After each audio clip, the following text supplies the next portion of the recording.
पुढची महत्त्वाची बातमी, अमोल मिटकरींची माझ्यावर बोलण्याची लायकी नसून त्यांनी भान ठेवून बोलावं। त्यांचा एक लंगोट आला, तो माझ्यामुळे आलाय, नाहीतर त्यांना जनतेसमोर नग्न फिरावं लागलं असतं। बारामतीत काय झालं यावर मला बोलायला लावू नका असं म्हणत रामदास कदमांनी मिटकरींच्यावर पुन्हा हल्लाबोल केल्याचं पाहायला मिळतंय। त्यामुळे पुन्हा एकदा शिंदे गट आणि अजित पवारांच्या राष्ट्रवादी कलगीतुरा रंगताना पाहायला मिळतोय।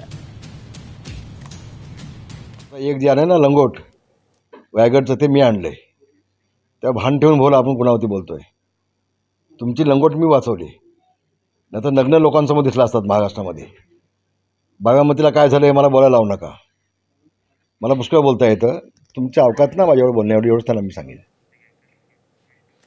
विधानसभेला शिंदे गटाच्या जागा वाटपात हस्तक्षेप करू नये। लोकसभेला भाजपच्या हस्तक्षेपामुळेच शिंदे गटाच्या 4 ते 5 जागा हरल्याचा आरोप रामदास कदम करतायत। त्यावरून महायुतीत ठिणगी पडली आहे।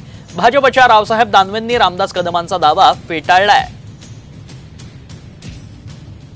आपल्या भाजपच्या नेत्यांना सांगा, आपल्या हात जोडून विनंती आहे,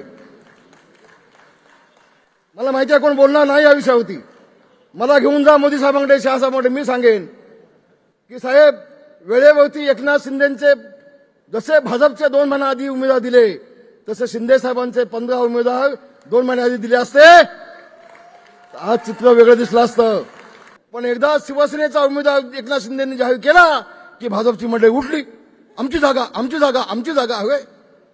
हे काय भानगड काय साहेब? हे थांबवा शिंदे साहेब, नाही तर मला घेऊन जा। अशी वेगवेगळ्या प्रकारची गणितं राजकारणात मांडल्या जातात।